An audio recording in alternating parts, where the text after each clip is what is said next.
Sievietes politikas virtuvē. Labdien!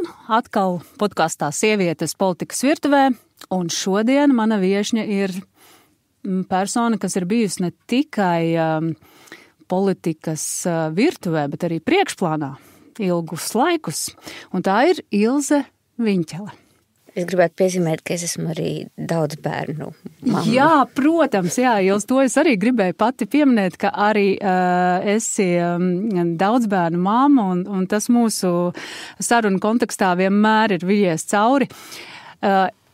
Ar Ilzi man ir nācies sastrādāties vai būt klātesošai pie Saeimas lēmumiem starp 2011. un 2014. gadu, kad es biju 11. Saeimas deputāte, bet Ilze bija labklājības ministre.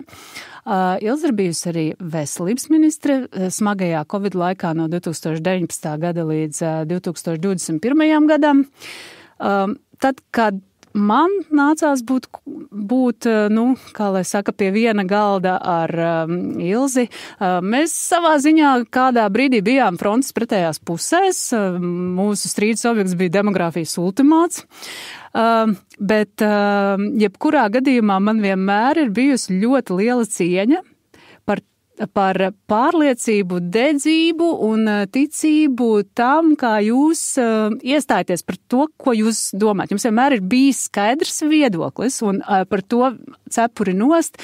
Nav daudz tādu politiķu, kuri ir tā kā dzīvo līdz tam un tic tam, ko viņi dara. Jo ļoti daudz mums ir ūdens politikā un tāda šūpošanās līdzi vējiem. Ne? Varbūt iesākumam es gribētu uzjautāt, kā jūs šobrīd vairāk jūtaties, kā politiķe vai jau kā profesionālis veselības aprūpes vadības jomā? Ja mēs runājam par politisko procesu, tad es vairāk jūtos kā kompetenta novērotāja. Eksperts. Eksperts ir skaļi teikts, jā. Bet noteikti ar zināšanām par sociālo politiku un veselības politiku vairāk, lielāka izpratne nekā vidusmēram, jo tā ir bijusi mana specializācija, esmu to mācījusies, strādājusi ar to un joprojām sekoju līdzi. Politikā mans novērojums gan esot iepriekš, kad es biju politikā kā deputāts, bet īstenībā lielākoties balstoties to pieredzi, kas man ir bijusi, esot Latvijas daudzbērņu apvienības pārstāve, es varētu teikt, ka vislielākie, cietākie rieksti vienmēr ir bijuši politiķi, kas ir daudz bērnu vecāki. Un kāpēc? Un es tā domāju, kāpēc viņi tā kā neiestājas vairāk par tām daudzbērnu ģimenēm, tā, kad es tur nāku ar kaut kādiem priekšlikumiem tā, un tad es sapratu kādēļ, ka tie, kas, tā kā izvirzās jau politikā priekšplānā, tie ir īpaši izturīgi cilvēki, jo ja viņi ir vēl varējuši nomenedžēt tās ģimenes lietas un to bērnu audzināšanu, pieskatīšanu un vēl ir izvirzījušies ar elkonīšiem, iztikuši priekšā politikas priekšā, ja, tad skaidrs, ka tie tādi ļoti rūdīti cilvēki, kuriem varbūt arī ir kaut tā kā mazāk ir tā empātija pret vājākiem, ne? Vai jūs arī sevi tādu redzat? Te ir jāpieliek vēl viena pazīme, ja tā ir sieviete. Jā, tas precīzi. Ir vēl papildus.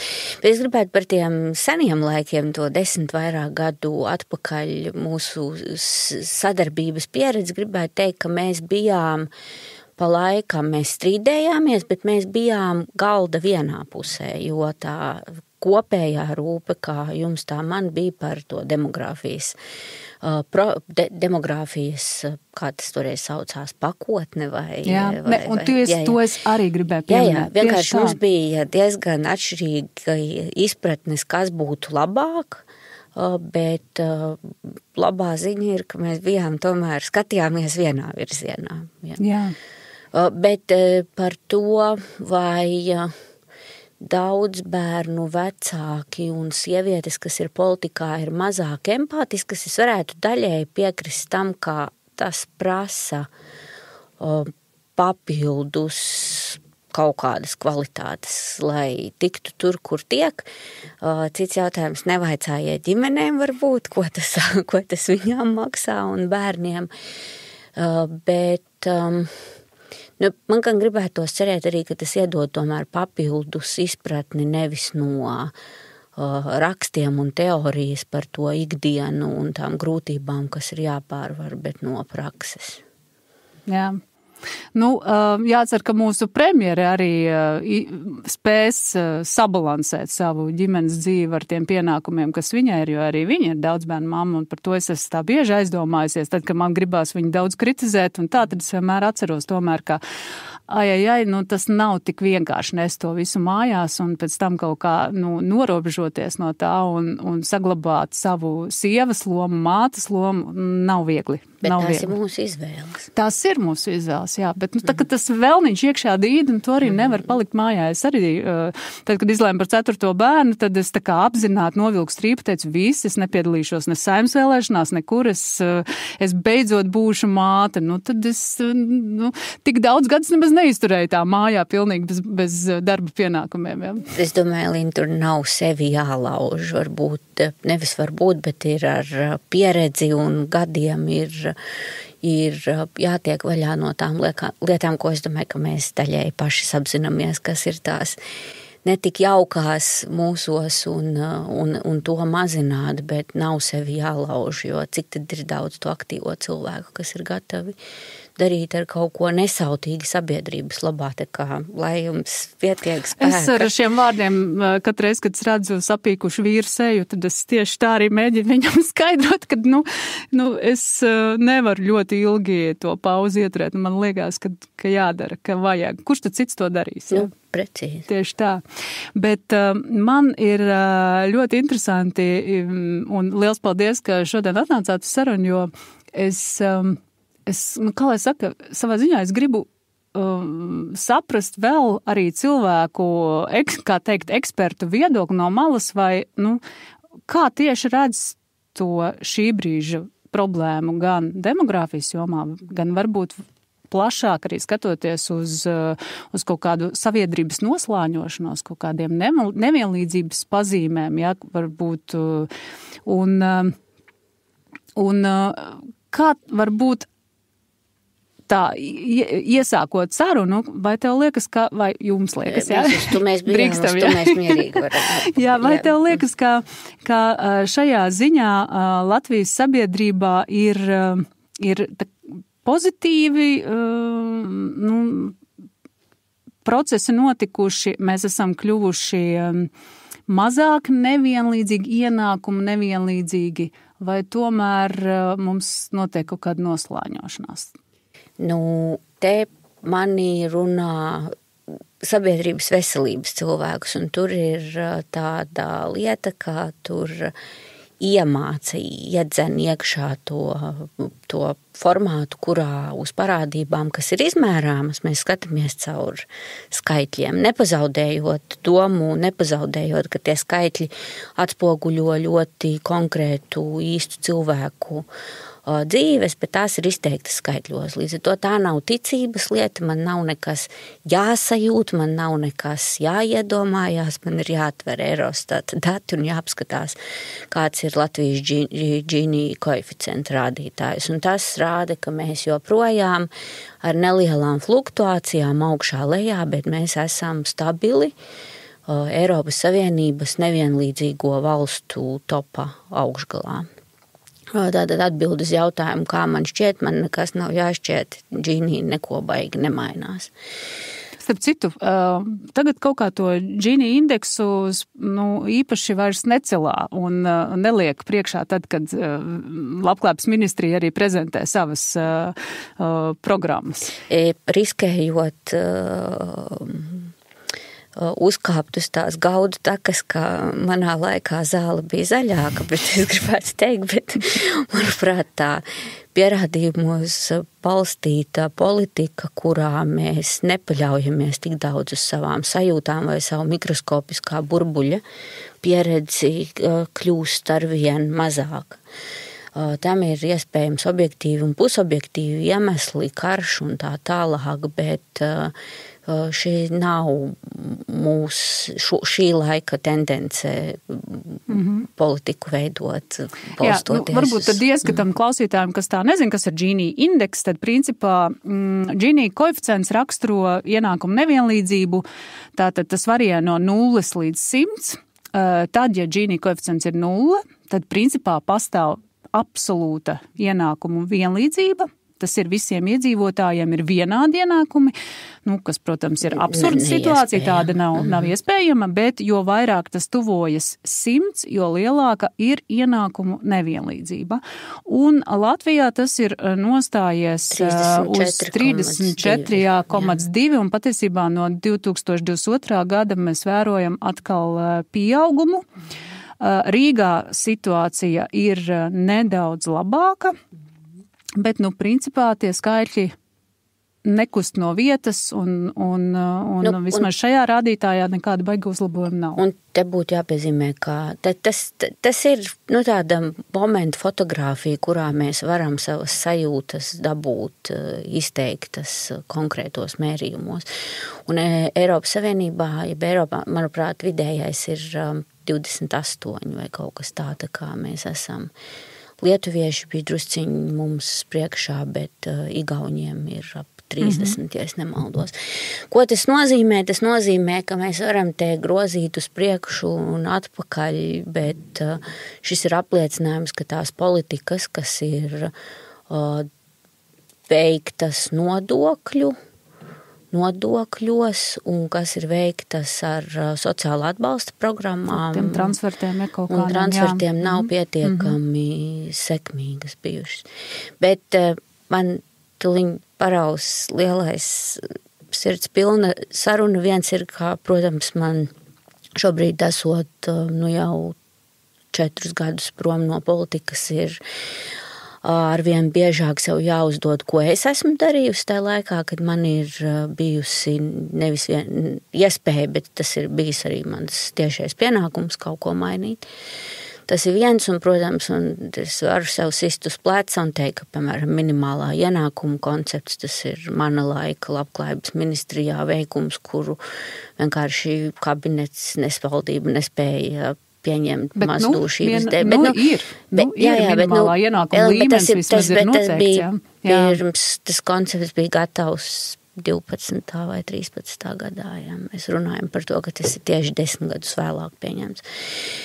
Bet ne par to es stāstu. Mums, manuprāt, šī sarežģītā problēmā, tā diagnoze ir zināma gadiem. Mēs varam ņemt Eiropas komisijas un OECD valstu novērtējumus un īstenībā varētu taisīt jaunu partiju, kuras programma būtu balstīta uz Eiropas komisijas ieteikumiem Latvijā, kas nemainās gadu desmitiem, un tā diagnoze ir tāda, ka mēs esam nevienlīdzīgi tādēļ, ka mums ir salīdzinoši regresīva nodokļu politika, un tas, ko mēs pārdalām caur nodokļiem, ir nepietiekami, lai mēs varētu būtiski uzlabot to cilvēku dzīves situāciju, tās grupas, kuru dzīve būtu uzlabojama caur šiem sociālajiem transfertiem.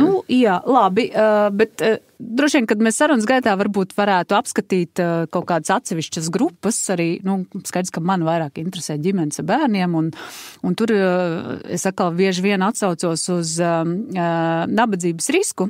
Nabadzības riska indeks pēc mājsaimniecību tipa. Un tur tā tendence arī, diemžēl, ir slikta no 2021. gada, var teikt, vai 22. gada jau izteikti. Tās mājsaimniecības, kurās uz vienu pieaugušo ir vairāk par vienu apgādājamu bērnu, vai tas būtu vientuļais vecāks ar 2 bērniem. Vientuļie vecāki ir vēl tā ir pavisam katastrofāli vāja. Vissliktākā grupa, starp citu, ir tieši mājsaimniecības, kur ir viens pieaugušais ar apgādībā esošiem vairākiem bērniem.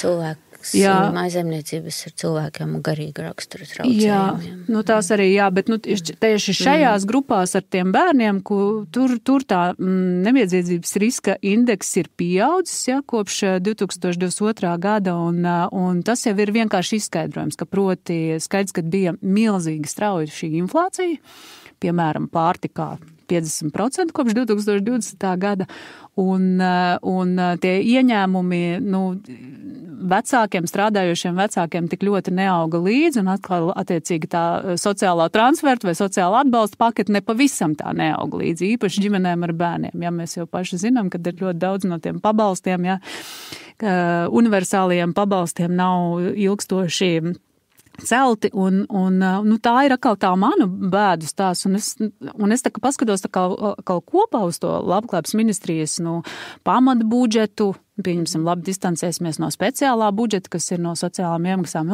Nav jau tā, ka viņš arī būtu tik mazs, Tur tomēr, man liekas, arī ir stāsts nedaudz par prioritātēm. Vai tomēr nē? Es tik ļoti to labklājības ministrijas virtuvi nezinu. Tagad ir liela tēma, vai vismaz manā burbulī liela tēma, sociālo tīklu tēma par to, kā jāpārskata valsts iepšu budžeta izdevumi un jāmazina. Skaidrs kā diena, pat neko daudz nezinot, apmēram 10% robežās, jebkurā ministrijā tas jēgpilnāks budžeta naudas izlietojums ir iespējams, un tur ir iespējama kāda sadale starp programmām, kādu programmu slēgšana, bet tas jau vēl neatrisina to pamat problēmu kopumā, ja mēs iekasējam nodokļos par maz, lai sadalītu tā, kā mums gribētos.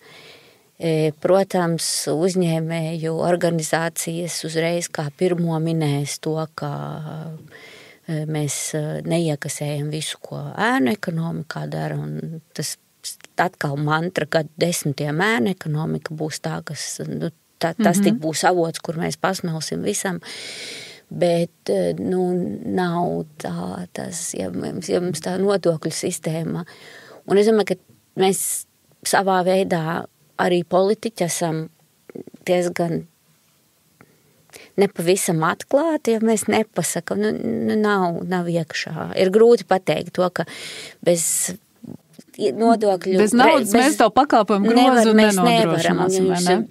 Tu jautāji pirms ieraksta par to, vai būtiski uzlabojumi sociālos transfertos ir iespējami ne uz budžeta rēķina, es atvainojos, budžets ir tādēļ, lai uz tā rēķina, budžets ir tādēļ, lai mēs pārdalītu labumus solidārāk un tām sabiedrības grupām un tām funkcijām, kuras mēs kā sabiedrība ka tur ir politiskas izvēles arī. Tās ir visas riņķi un apkārt, tikai un vienīgi politiskas izvēles, sākot ar to, kāda ir mūsu nodokļu sistēma, kādus akcentus mēs liekam. Man, saprot, tik ļoti palicis atmiņā ļoti godājamā, un es uzskatu viņu par savu vienu no nozīmīgajiem skolotājiem politikā Roberta Zīles teicienu, un viņš zina, ko viņš saka par to, ka būt turīgam Latvijā ir lēti. Tikmēr, kamēr šādi būs, tikmēr mēs malsim tās tabulas uz riņķi un nekas būtiski nemainīsies. Un vēlreiz es gribētu uzsvērt, es neaicinu uz komunismu laigiem, es neaicinu uz vispārēju pārdali un uz to, ka turīgiem atņem par labu nabadzīgajiem, bet ja mēs gribam to sabiedrību, kurā satversmē ierakstītais princips par sociāli atbildīgu valsti funkcionē draugi bez nodokļu. Jā, bet, redzi... sistēmas pārskatīšanas to nevar. Jā, var piekrist, ka, lielāks gros maksā vairāk. Mēs nodokļos iekasējam aptuveni, cik šobrīd 30%, no sava IKP. kaut kāds. Tas ir vairāk, man liekas. Jā, varbūt, bet 1/3, ne vairāk, jā, un ir, protams, valsts, kas aiziet līdz pat 50%, jā, tā kā skaidrs, ka tad tas maciņš valstī ir lielāks, un tad tā politika ir dāsnāka, bet tā, ka mēs runājam par nodokļiem, skaidrs, ka sabiedrības pretestība ir, un lielākoties varbūt tie argumenti vienmēr ir tādi, bet mēs redzam arī šīs izšķērdības, un tāpēc mēs neesam pārliecināti, ka tas, ja mēs kaut ko samaksāsim, tas aizies tā kā ļoti mērķēt, jā. Un atkal tad, kad mēs to dalām to naudu, tad, politiķi vienmēr saka, nekādu helikopteru naudu. Tātad izvairīsimies maksimāli no jebkādiem universāliem pabalstiem. Piemēram, šobrīd ir, iet uz priekšu tas, ka atņems universālo atbalstu daudzbērnu ģimenēm par elektrības rēķinos, jā, šo te ikgadējo ikmēneša atlaidi 25 eiro. Kā lai saka, var jau būt, kad ir tie 10 vai 20% daudzbērnu ģimeņu, un kā mēs vienmēr te visi politikā dzirdam uzreiz Šlesera ģimeni tiek pieminēta vai tam līdzīgi, kuriem tas galīgi un absolūti nav vajadzīgs. Tāpat laikā, ja mēs tā vidē statistiski paņemam, tad nezinu, tās daudzbērnu ģimenes, tās mazākā 5% mājasaimniecību, kas ir, viņas būtu tās, kas tiešām nebūtu pelnījuši kaut kādu universālu tur atbalstu, jā. Un tieši uz viņām šobrīd iekonomēt tos 5 miljonus un atņemt. Bet, Elīna, tas tu piekritīsi, ir vieglāk Šleseram paņemt nos 25 eiro no elektrības rēķina nekā tam pašam Šleseram, un šoreiz nelūkojoties uz viņu kā uz daudz bērnu tēvu, bet paņemt vairāk nos no kapitāla pieauguma. Tas ir, ko mēs darām Latvijas politikā, mēs ejam vieglāko ceļu. Tieši tā, jā, un šis ir vieglākais ceļš, un man ļoti skumji par to, ka tad, kad it kā valdībā ir 4x4 plāns un demogrāfija viena no prioritātēm, tad nāk tieši tanī brīdī nāk ar šādu, to risinājumu, jā, jo jā, tā ir sava veida universāls helikopteru nauda visiem, jā, ko es būtu priecīgi labāk, ka tas būtu nācis pie ģimenes valsts pabalsta klāt, jā, tie paši 25 eiro tām daudzbērnu ģimenēm, un tad neviens vairs nediskutētu tur, vai kāpēc tieši elektrībai, jā. Skumji, nezinu, domāju, ka galīgi neiet kopā ar tiem uzņemtajiem, mērķiem, bet vēl runāt par nabadzību, jā. Mums ir bijis iepriekš strīds, ka pat tie nabadzības rādītāji, ko šobrīd uzrāda Labklājības ministrija un arī Centrālā statistikas pārvalde, ja, piemēram, nabadzības riski mājasaimniecībām, viņi arī tiek aprēķināti izmantojot OECD, tur to skalu, ka, piemēram, tātad pirmā persona ir koeficients piemērots 1, otrai personai 0,5 un par bērnu tiek rēķināts, kad ir tikai 0,3, ja, ir tas, kas ir šis kritērijs, pie kura, tad mēs novelkam to latiņu, ka tad iesākās kaut kādi tie nabadzības riski, un tas, protams, ir ļoti mēs pieļaujam, ka ļoti, ļoti zemiem ienākumiem jābūt, kad mēs tikai atzīstam vispār to, ka tā ir nabadzības riskam pakļauta. Jā. Tā kā mēs patiesībā to objektīvi to bildi neredzam. Bet, tad jautājums, kā pareizāk būtu risināt, vai tiešām būtu jāpalielina šis administratīvais sloks un ļoti intensīvi katra tā mājasaimniecība jāvērtē, vai tomēr, kaut kā identificēt uzreiz kaut kādas grupas, kā Labklājības ministrijas bijušam ekspertam jau un politikas veidotājam? Viens šis ir tik sarežģīti, ka, kā mēs zinām, uz sarežģītiem jautājumiem vienkārši atbilžu nav. Ja? Un es pieļauju, ka ir pozīcijas, kurās šī nevērtēšana, bet pēc pazīmes, pabalstu piešķiršana ir efektīva un ir pozīcijas, kurās jāvērtē. Piemēram, brīvpusdienas. Piemēram, brīvpusdienas. Vai ne? Šī ir arī it kā tikko tas pārsniedz 1. 4. klases, tā ir pašvaldība brīvprātīga iniciatīva domāt, kam pienāks, kam nē. Jā, un tad ir jautājums, kādā veidā tas ir. Bet šis viss ir, te mēs atgriežamies pie ministriju spējas šādas politikas iniciatīvas jēgpilni izstrādāt un modelēt. Mums nebūtu jālauza sava galva, būtu jābūt ministrijā pietiekamai nevārds kapacitātei saliec šos skaitļus un nomodelē, kāds tas efekts prognozējamais. Ja nav mainām. Uz pašvaldībām, ne? Un tad tā kā liekas, tad jūs tad tur administrējat, tiekat galā, ne? Tā ir, un tā pašvaldībā ir katrai sava rocība, un administrē atbilstīgi tam, nav. Jā. Jo mēs paskatījāmies, piemēram, tādu tīri simboliski Latgales reģions, vai pat īstenībā Vidzemes reģions, ar vidējām algām tajā reģionā, ja abi vecāki strādā un saņem šīs vidējās algas, tad, piemēram, Latgales reģionā jau ar 3 bērniem ģimene automātiski kvalificējas mazturīgās ģimenes statusam, ja? Un tad, ja tas ir tas vidējais rādītājs, vai vispār Latgales reģionā būtu vērts iedarbināt šo te administratīvo procesu, proti, ka tu vērtē ģimeņu ienākumus un tad šo atbalstu, piemēram, 3 bērnu un vairāk ģimenēm sniedz, tikai izvērtējot ienākumus. Ja tu redzi jau, ka tā statistika vidējā jau ir tāda, Manuprāt, viens no iemesliem ir tā lielā, tas smagnējais lēmumu pieņemšanas process, ja mēs kaut vienu koncepciju varam 10 gadus ņemties un skaņot un bīdīt starp ministrijām turpu šurpu, un par šādiem pabalstu un atbalstu veidiem, tam būtu, manā saprašanā būtu jābūt tā, ka mēs izdomājam paši, ja mēs esam spējīgi, vai mēs palūkojamies kaut kur citur tas ir labi strādājis, uzmodelējam, pamēģinām. Ir forši, nav, mainām, piekoriģējam, labojam kaut ko. Ja? Bet tās bailes kļūdīties, tā ņemšanās visa, tā paralizē, un tad lēni čīgā. un redzi, un ir pagājuši vairāk kā 10 gadi, Jā. Un ļoti daudzas lietas ir.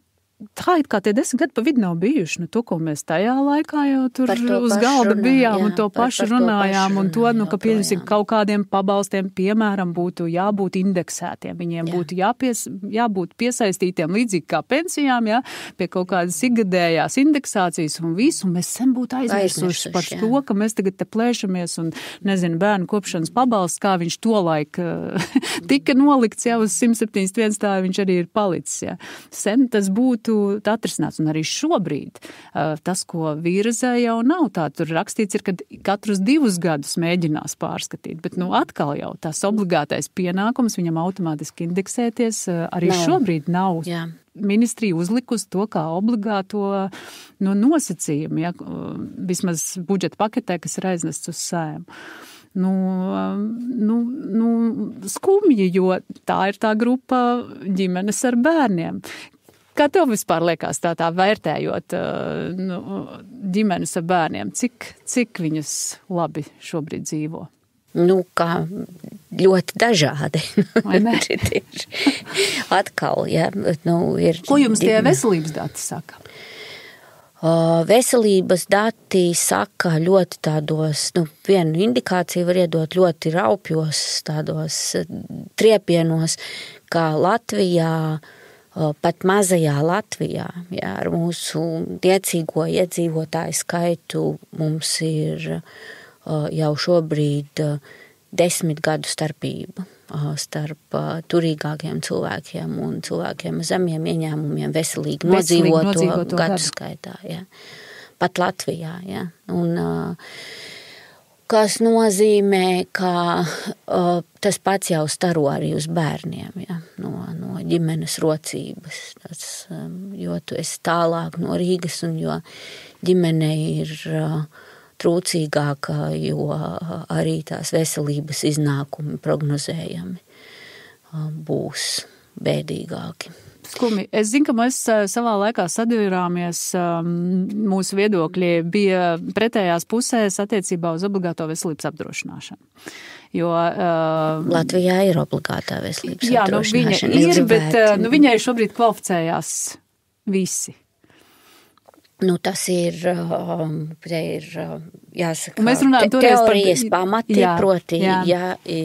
Tā sauktā Beveridge sistēma, kurā kvalificējās pēc nodokļu rezidences, ja tu esi nodokļu maksātājs un deklarēts valstī, tu esi obligātās veselības apdrošināšanas dalībnieks, jo cik tālu man ir zināms, nodokļu maksāšana nav izvēles, nav cilvēka izvēles variants, tas ir obligāti. Tātad mēs esam apdrošināti caur to, ka mēs maksājam nodokļus, pie tam visus nodokļus, nevis specifiski. Ir iezīmēts nedaudz caur sociālās apdrošināšanas nodokli šobrīd. Jā, vienmēr sakot, bija tomēr tā ideja, ka mēs runājam par dažādiem pakalpojumu groziem veselības aprūpē, ja, un kā tad ir kaut kāds minimālais pakalpojumu grozs, kas ir tad, nevērtējot to, vai tu veic, piemēram, šīs te caur valsts sociālās apdrošināšanas iemaksām, ja īsteno šo savu veselības apdrošināšanu vai nē. Šobrīd katru gadu tiek pieņemts lēmums, ka joprojām tātad pilnajām aprūpes grozām kvalificēs neatkarīgi no veselības apdrošināšanas iemaksu veikšanas, un katru gadu Saeima pieņem šo lēmumu un papildina pārējais noteikumus, ieliekot vēl vienu gadu klāt. Principā tas ir tas arī, kā tu esi līdz šim atbalstījis, ka visai sabiedrībai ir jākvalificējas vienādam šim veselības aprūpes grozam. Jā, cilvēks ir Latvijas nodokļu rezidents, un ja kaut kāda apsvērumu dēļ, mēs esam šobrīd, jau tas politiskais lēmums ir pieņemts, ir sasaistīta, ir papildus iezīmēts šis sociālās apdrošināšanas maksājums. Un tad ir grupas, kurām tiek darīti izņēmumi, kurus atbrīvo no šī pienākuma maksāt šo nelielo iezīmēto sociālās apdrošināšanas maksājumu daļu, bet te atkal... es saprotu, ka te ir tā grupa, ir tādi ārzemnieki, kuriem ir pastāvīgās uzturēšanās atļauja Latvijā. Jā, bezvalstnieki, bēgļi un patvērumu meklētāji. Jā. Kā ir ar tiem emigrācijā esošajiem iepriekš Latvijas rezidentiem? Tas ir jautājums vidam un pilsonības un imigrācijas dienestam, jo jau šobrīd ir normatīvi noteikts, ka cilvēkam, es tagad neatceros, pēc cik ilga laikā, ja viņš nedzīvo Latvijā, ir jāpaziņo par to, ka maina nodokļu rezidenci vai kā nedzīvo vairs. Ja cilvēks to nedara, tas ir slikti, viņš pārkāp likumu, bet ne jau veselības aprūpes sistēma risina šo nedisciplinētību. Tam ir iestādes, kuras atbild par šo vids, tad sūtiet vēstules, skatieties, ja jums tas darbspējīgs cilvēks neuzkrīt uz radara un neparādās nekur jūsu anālēs, uzrunājiet, izslēdziet, bet kāds tam sakars ar veselības aprūpes sistēmu? Bet redzi, gribam jau mēs labi. Jā. Bet, diemžēl, visiem jau tā veselības aprūpe un tas pakalpojums nepietiek. Jā, bet Elīna, te ir pavisam atkal, šī ir vēl vienkāršāka lieta nekā sociālie transferti. Ko nozīmē papildus maksājums, un es kategoriski nepiekrītu lietot un atrunāju arī visus, kas ir gatavi un nav gatavi klausīties, atmest to nepareizo un salīdzinoši analfabētisku apgalvojumu, ka mums ir jāievieš obligāti veselības apdrošināšana, jo, kā jau es teicu, mums jau tāda ir. Tad runāsim korekti. Tātad, vai mēs vēlamies ieviest papildus maksājumu? Vai mēs vēlamies ievilkt papildus obligātu maksājumu par veselību? Jā, bet es te vienkārši iemetīšu tagad skaitli. Mums, man liekas, pēdējie dati par brīvprātīgo veselības apdrošināšanu, ko nodrošina privātie apdrošinātāji. Tur klientu skaits ir jau 400,000. Privātie, Tad tas nozīmē, ka, saprot, ir kaut kāda viena sabiedrības grupa, kurā ir darba devēji. Jā, bet te jāsaprot, ka tas noplicina, ka šīs paralēlās sistēmas, ka tas tiešā veidā paņem nost naudu no publiskās veselības apdrošināšanas. Jā, bet redzi, vienkārši vai tur arī neveidojas tā absurdā nevienlīdzība, ka pusē iedzīvotāju ir iespēja apdrošināties. Jā. Tas ir papildus nevienlīdzība. Un viņiem nav šis out-of-pocket maksājums visdrīzāk, jāpiemaksā vai kaut ko, bet notiek mazāk nekā tiem, kas šo polisi neiegūst. Pat bija mēnesi atpakaļ vai kaut kā tā bija vienas domnīcas prezentācija, ļoti iesaku, kā viņš sautās tur, kur ir Mārtiņš Daugulis, Mārtiņš... Nepateikšu. Bet Powerhouse, tā viņš bija, Powerhouse Latvija.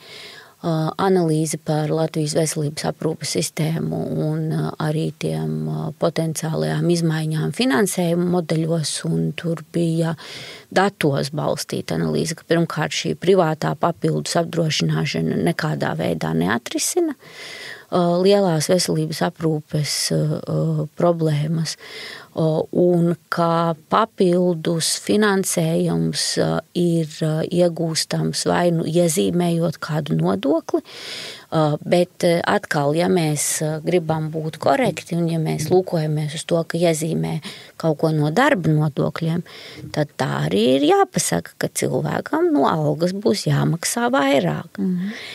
Bet, ja mēs lūkojamies uz citu veidu iezīmēšanu, piemēram, atvēlēt kādu daļu no, alkohola vai tabakas akcīzes vai saldinātie dzērieni, sāls, cukura, nodoklis, kaut ko tādu, tad tas tik tieši neskar vairs darba spēkā nodokļu slogu. Ja? Bet tās fantāzijas par papildus maksājuma pievienošanu un tā apsaukšanu par obligāto veselības apdrošināšanu, tad, draugi, būsim tad jau līdz galam atklāti. Es ne tev. Ja?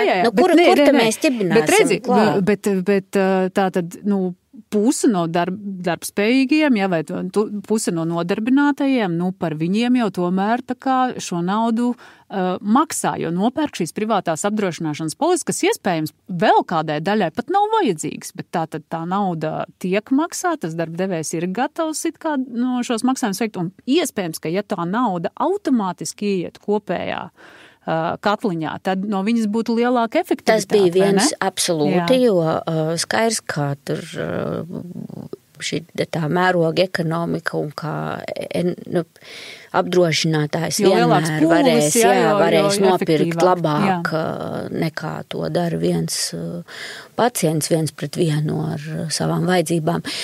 Un tai domnīcas, starp citu, viens no piedāvājumiem bija, ka veido šādu darba devēju veiktu iemaksu fondu vai kas tas būtu, no kura tad varētu specifiski finansēt noteiktus pakalpojumus, kā piemēram profilaktiskās pārbaudas.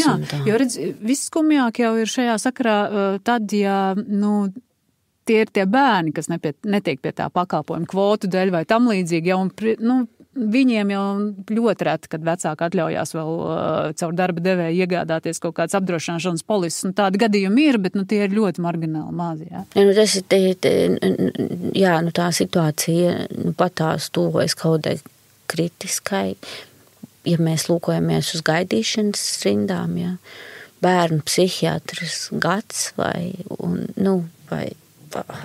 jebkuru endokrinologi un mums bija iepriekšējā raidījumā bija no McDonald's Charity fonda, viņi brauc, mums arī īstenībā sadarbojoties daudzbērnu ģimeņu biedrībām pa reģioniem ar savu ārsta busu un sadarbībā ar Bērnu klīniskās universitātes slimnīcu, ved katru reizi 3 speciālistus uz reģioniem, un viņi saka, ka tur tā ir vienīgā varbūt dažreiz reģionos vecāku iespēja ieraudzīt acu ārstu, vai tam līdzīgi, skarbi. Un šis ir atkal, ja mēs runājam par demogrāfiju un dzimstības veicināšanu, tad, jaunais cilvēks, jaunie cilvēki, kas varbūt apsver iespēju radīt bērnu un domā par to, ja tas fons apkārt, ko tu lasi un dzirdi ziņās, ja, ka pie tā ārsta ārstniecības pakalpojumi nepieejami, izglītība trubā uz skolām rindas un nevar tikt. Bērndārs ir šobrīd, jā. Tas ir atrisinājies. Nav bērni, ir bērndārs, jā. Tas ir atrisinājies, tas gan.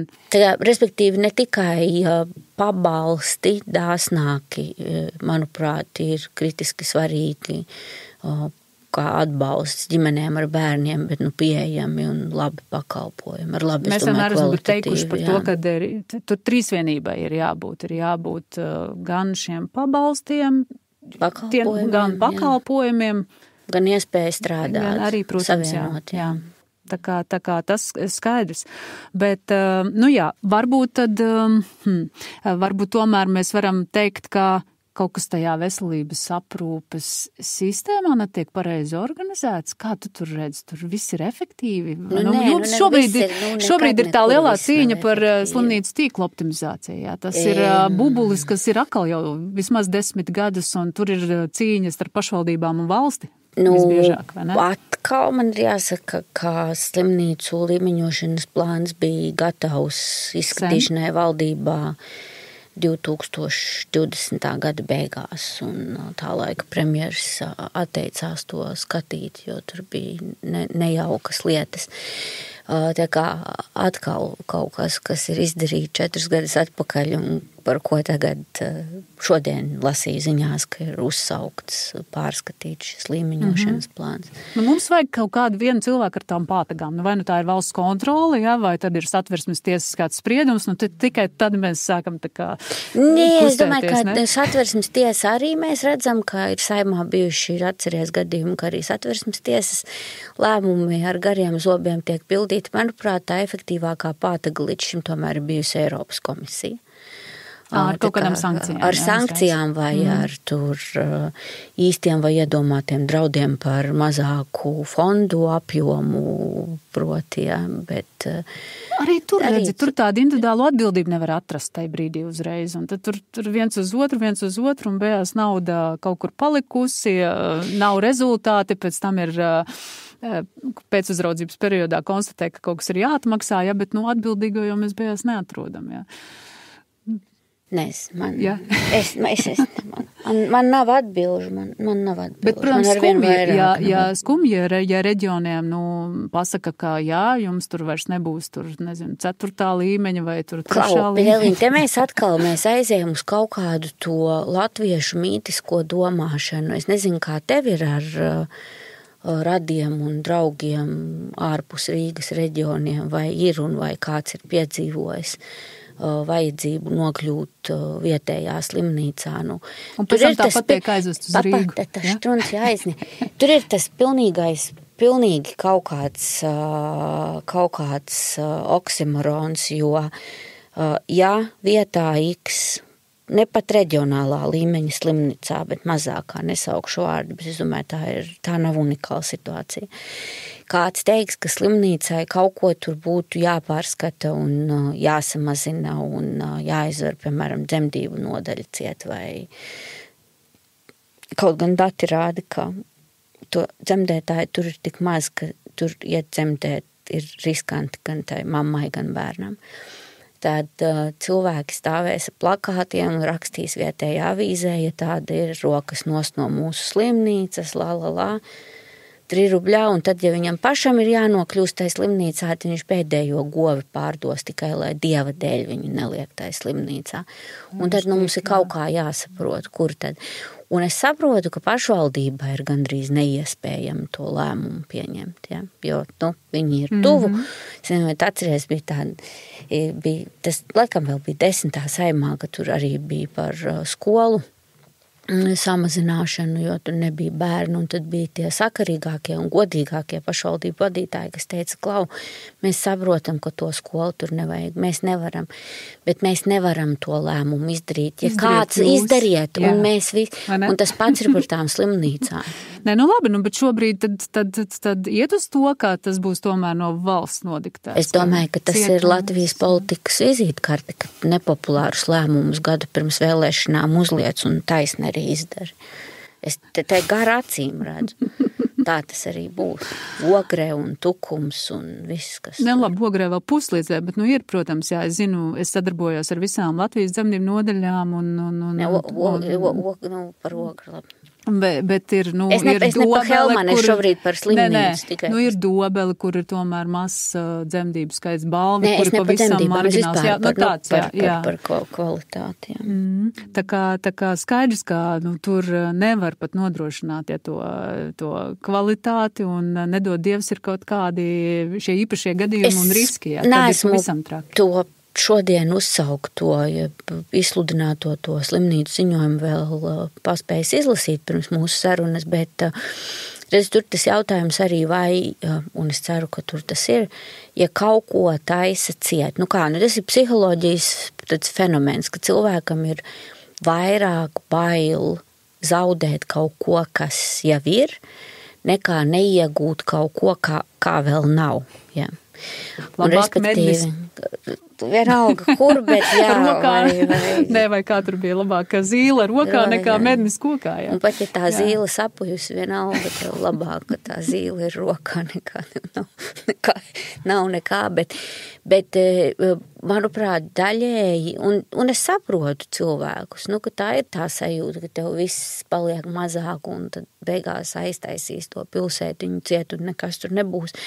Bet tas ir risināms, arī tās gan objektīvās bažas, gan arī sajūtu, un tās trauksme jau ir, ar to var strādāt lēmumu pieņēmēji.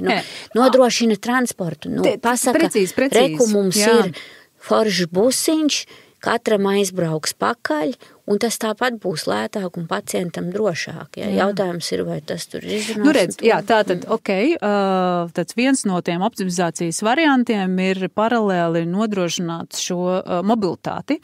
Un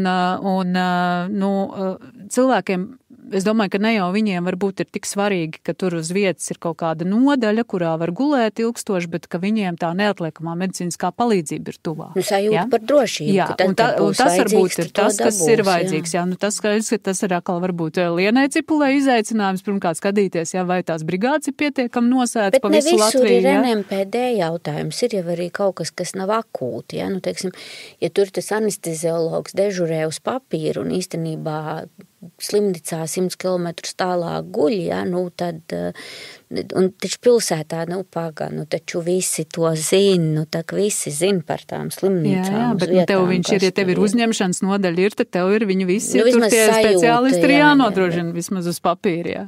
Tā ir, bet tā drošības sajūta un pārliecība par to, ka tā palīdzība būs, kad vajadzēs, tā ir risināma arī citādi, ne tikai ar to nēsošo. Starp citu, jā, es kā Latvijas daudzbērnu ģimeņu apvienības pārstāve esmu satiksmes ministrijas tādā organizētajā mobilitātes padomē. Un tad mēs tieši tikko mums tika prezentēts šis te transports uz pieprasījumu. Ja, tas varbūt nav šiem te kaut kādiem akūtajiem medicīnas gadījumiem, bet tas jebkurā gadījumā ir tieši tas risinājums tad, ja tev ir ambulatārā vizīte kāda, ja, viennozīmīgi. Droši vien, kad jāiedibina, nedrīkst viņam tam produktam būt un pakalpojumam uzreiz jāsāk strādāt, viņam ir jāpierāda uzreiz sevi pozitīvi, ka tas tiešām darbojās, jā, un tas pat iespējams daudz labāk, nokompensē to, ka sabiedriskais transports mums regulārais samazinās, jā, vai arī tiešām aizvarās ciet, ja kaut kāda veselības aprūpas iestāde, bet ka tev tā sasniedzamība ir ar šo transports pēc pieprasījuma, un, noteikti tas ir lētāk aizvest to pacientu uz Rīgu. Jā. Tikai, protams, nedrīkst būt tā situācija, ka tu esi tajā uzņemšanā nonācis un tad tev naktī 2 pasaka, viss, mēs tev tagad izrakstam un tālāk. Jā, tālāk tad tu tur paliec. Un tā esot gan vecākiem ar bērniem, protams, gadījies, jā, ka tu tur tiec palaist 2-3 naktī, gan arī noteikti arī vienkārši no senioriem vai citiem. Un tas, protams, tas ir jārisina, bet tas noteikti ir atrisināms, un tas viennozīmīgi es arī uzskatu, ka ir lētāk. Jā. Bet atceries, tas mūsu laikos bija tāda ideja, kas kaut kur bija izlasījusi, un vai tas bija Čehu ministrs, nebūtu tik svarīgi runāts, ka viņiem bija tāds mobilitātes pabalsts, ja, par darba meklētājiem, ka maksāja arī dzīvošanu un ceļa izdevumus, ja brauc kaut tālāk. Un tad es to pieteicu, un tieši gandrīz nosita, nopietni. Tieši bļāva, tā kā būtu satversmes oriģināls nozakts. Teica, ka laukus iztukšos un viss, un kā var tā nemīlēt savu valsti, ja? Un tad, man tā loģika ir, tu labāk samaksā, ja piedāvā finansiāli atbalstu cilvēkam, lai viņš brauc no Reizeknes strādāt uz Daugavpilu, nekā viņš nopirks biļeti uz Rainieru un aizbrauks uz Īriju. Ja. Starp citu, šis jau arī ir, es nezinu, ik pa brīdim cilāts par to, kad attaisnotajos izdevumos kaut vai ļautu šīs te transporta izmaksas iekļaut, tad, ja tev darba vieta no tavas dzīves vietas, un ja tā dzīves vieta ir svarīga, lai tev tā dzīves vieta ir tur tādā attālākā reģionā, ja, ka tev šīs te izmaksas tiktu kaut kādā veidā kompensēts, vismaz iedzīvotāju ienākumu nodokļa līmenī. Ja. Bet, mums ir tā tiecība uz nulles risku. Ja. Bet iedomājas valsts kontroli. Jā, kaut ko valsts kontroli, un tad tur kaut ko vēl, un tad tev izčakarēs pa 38 eiro centiem. Ja, jā. Tā ir. Skumji, un starp citu, viena jau vispār te ziņa ienāca, ka valsts ieņēmuma dienas gribot pavisam atteikties no attaisnotajiem izdevumiem, ņemot vairāk, viņiem tā ir milzīga administratīva klapata, ja tur iet cauri un tā. Tur tad ir jautājums, jā. Attaisnotie izdevumi, te mēs atkal iespējams viena pie apaļā galda, kur nav pušu sēžot, varam tomēr katrs ar savu viedokli palika, ka tie attaisnotie izdevumi ir savā veidā vidusšķirs. Jo viņus var atpračot tikai tiem, kuriem ir pienākumi lieli ienākumi, vai ne? Jā, instruments, jā. Un riskējot saņemt kritiku par to, ka neko nejēdz un kā vispār var iedomāties, bet, tas ir, man kā Ilzei ar tiem ienākumiem, kas man šobrīd ir, ļoti patīk, ka es varu savus attaisnotos izdevumus par to un šo iesniegt, bet es saprotu, ka ir cilvēki, kuriem tas būtu aktuālāk. Un ja mēs to pārdalītu atkal caur budžetu, tas ir tas pats stāsts par to privāto veselības apdrošināšanu, ja. Bet redz, ir viena koncepcija, kur attaisnotos izdevumus, tātad, ja tu viņus nevari atprečot, ja tavi iedzīvotāji ienākumu nodokļu maksājumi ir bijuši par mazu, tad viņš tā kā apgriežās reversi, ka tiek piemaksāta tā starpība tā kā pabalsts, ja klāt to, ko tu nevari atprečot. Tad tas būtu tā jau tiešām vērsts reāli uz tiem, kam vajag, ja, jo, šodienas tēma, starp citu, ja, mēs ļoti šobrīd iestājāmies par to, lai tomēr ceļ atvieglojumu par apgādībā esošiem bērniem. Nezinu, kāds ir tavs viedoklis, bet, manuprāt, tas, ka turpinās celt šo neapliekamo minimumu, jau no 510 uz 550, bet atvieglojums par bērnu paliek šī 250 eiro apmērā. Mūsu uzskatā tas vairo nevienlīdzību tieši starp mājasemniecībām ar un bez bērniem.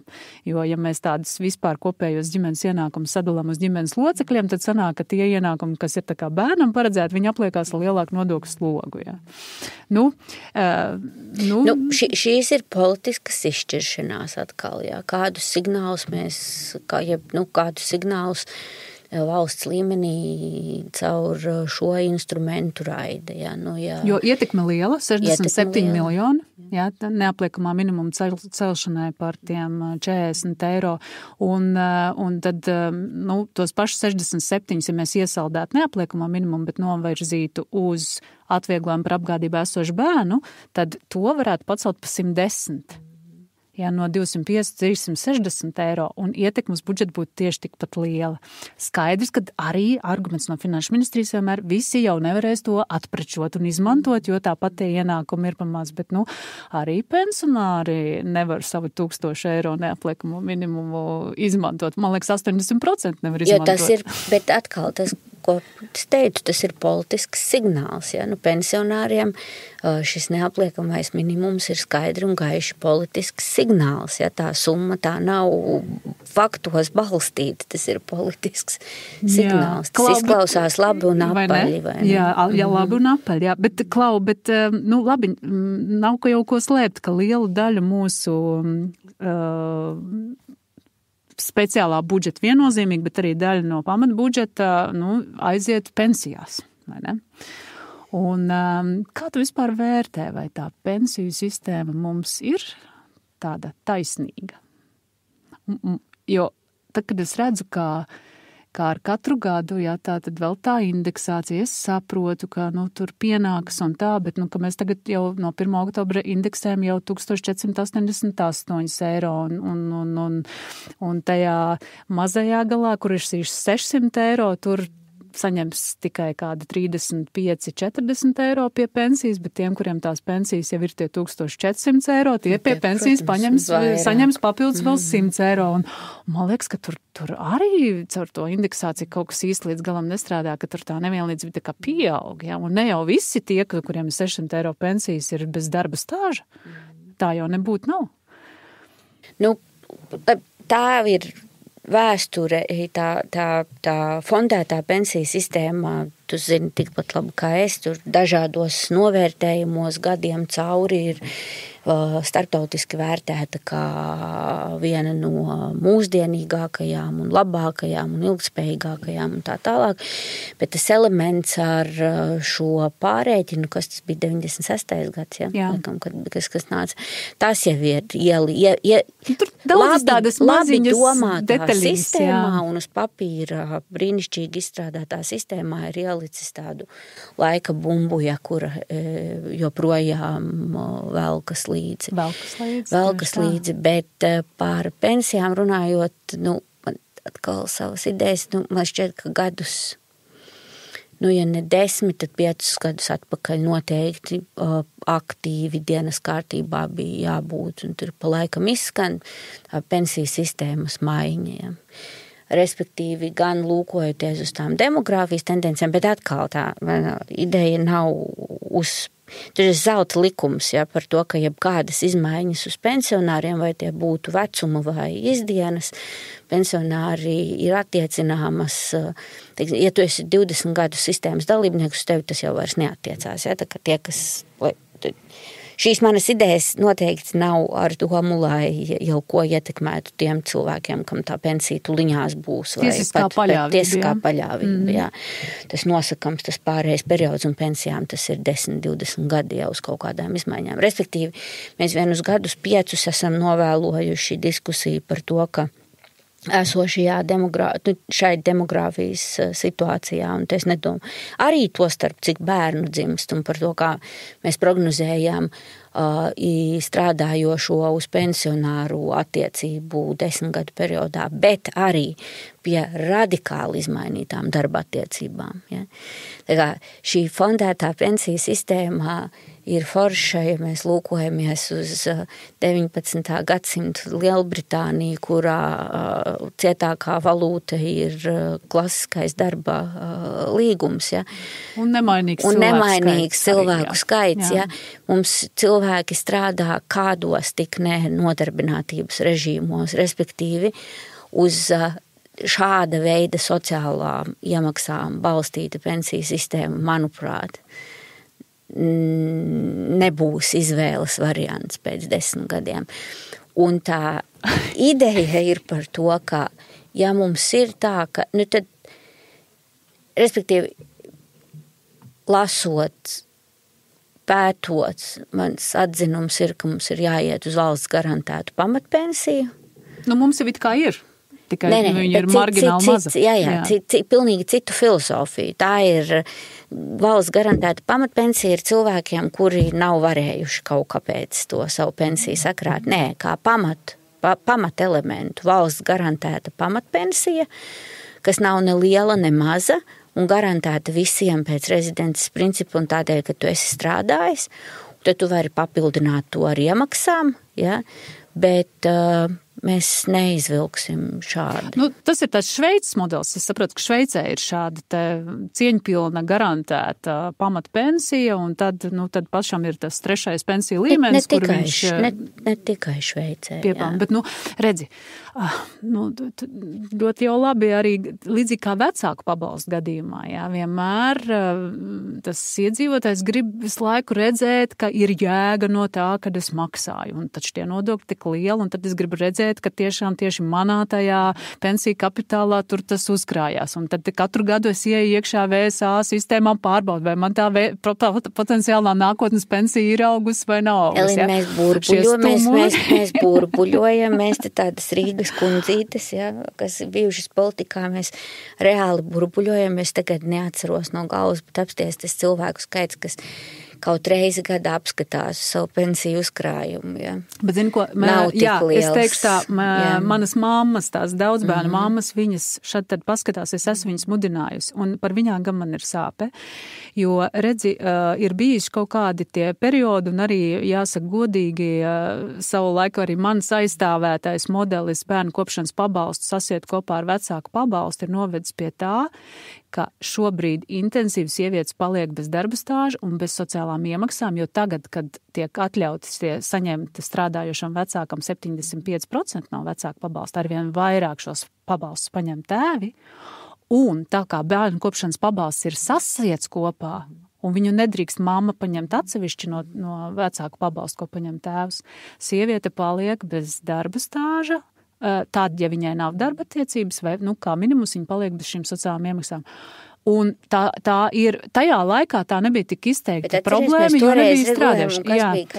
Tie argumenti tas ir jāsasaista vai no ar mācīšanos vai ar darbu. Tie argumenti toreiz, protams, bija tādi, ka iedzīvotāji nesapratīs, ka viņiem veidojās no 2 pabalstiem kopējā summa, un tad, lai viņi vieglāk saprastu, mēs saliekam kopā. Toreiz nebija tā strādāšanas iezīme tik ļoti, kā tagad tas ir nonācis, ja, ka tu var strādāt un joprojām saņem 75% no vecāku pabalstu. Un kas ir noticis, 20% jau ir tēvi, kas ņem. Tāpēc, ka labāk ienākumi. Un viņi turpina strādāt, un 18% šogad no jaundzimušo mamām ir palikušas bez sociālās apdrošināšanas. Bet šis būtu klasisks gadījums, kurā mēs redzam, ka labi domāts dzīvē tie efekti ir citādi, un tad tagad ir...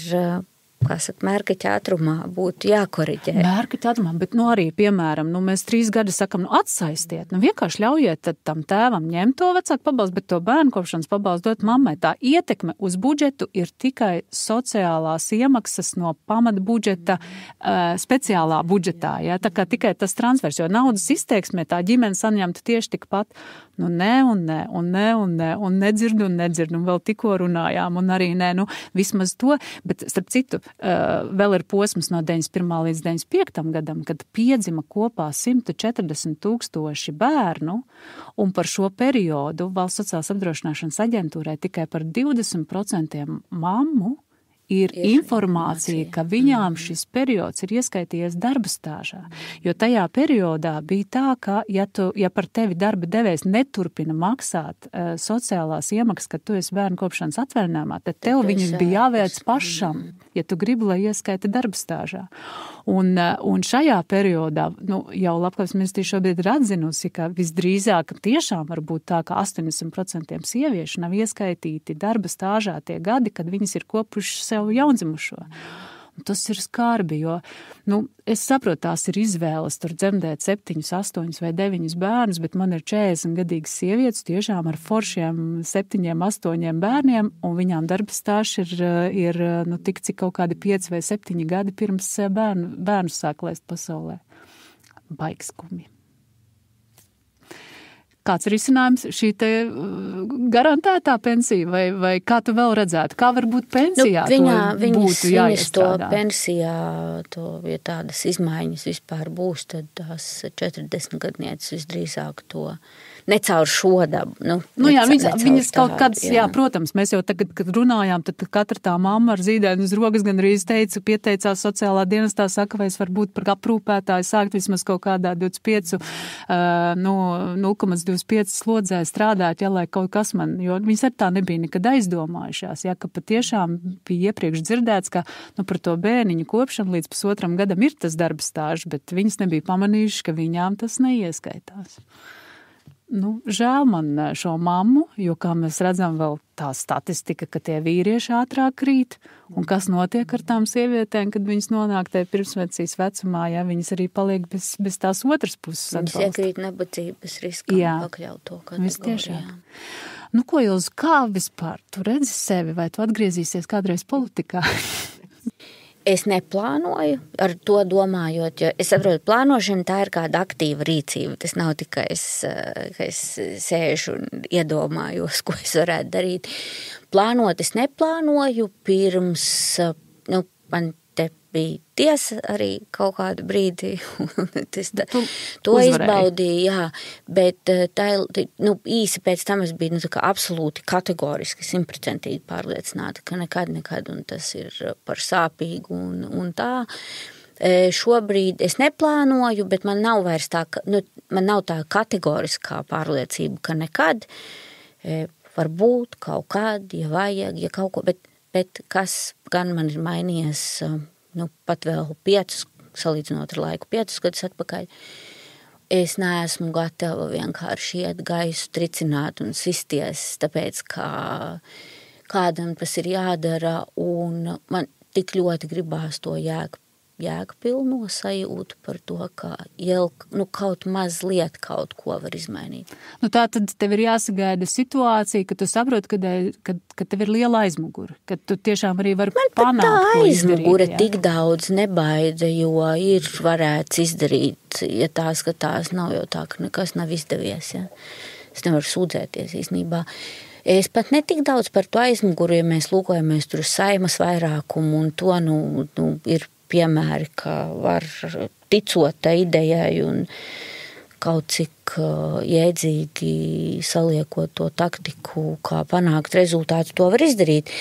Vairāk tas jautājums ir par pieprasījumu.